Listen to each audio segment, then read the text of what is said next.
各位爸爸媽媽，你哋好，我係 Miss Carol，一個香港嘅幼稚園英文老師。喺過往嘅影片，我同大家分享咗好多有關 phonics 嘅好處，同埋 phonics 要注意嘅嘢。喺今次，我想同大家深入啲講一講我觀察到小朋友學 phonics 嘅現象。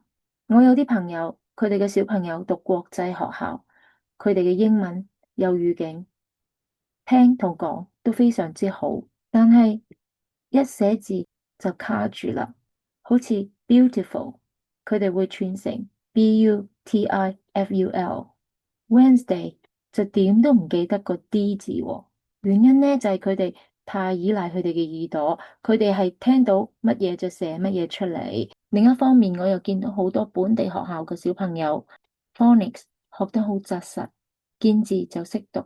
但係佢哋唔敢開口講英文喎，或者佢哋聽唔明外國人講英文。其實語境同埋 phonics 係英文嘅兩隻腳，缺一不可。只有語境基礎唔穩，只有 phonics 好難用到英文。家長點樣幫小朋友平衡咁樣發展呢兩樣嘢呢？第一步，幫小朋友創造英文嘅語境，每日講英文故仔，周末睇下英文卡通。第二，將 phonics 放入去閱讀裏面，呢個就係關鍵。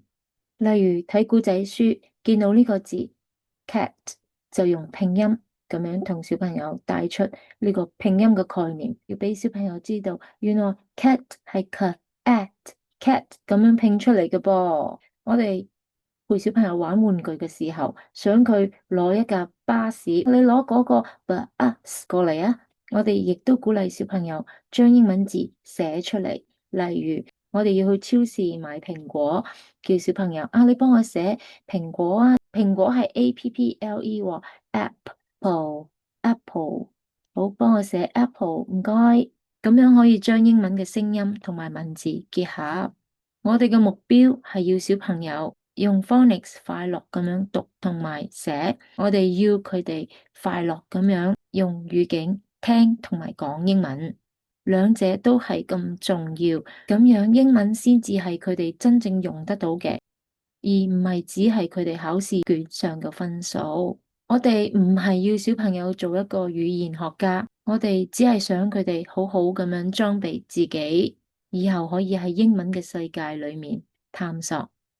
我今次就分享到呢度，拜拜。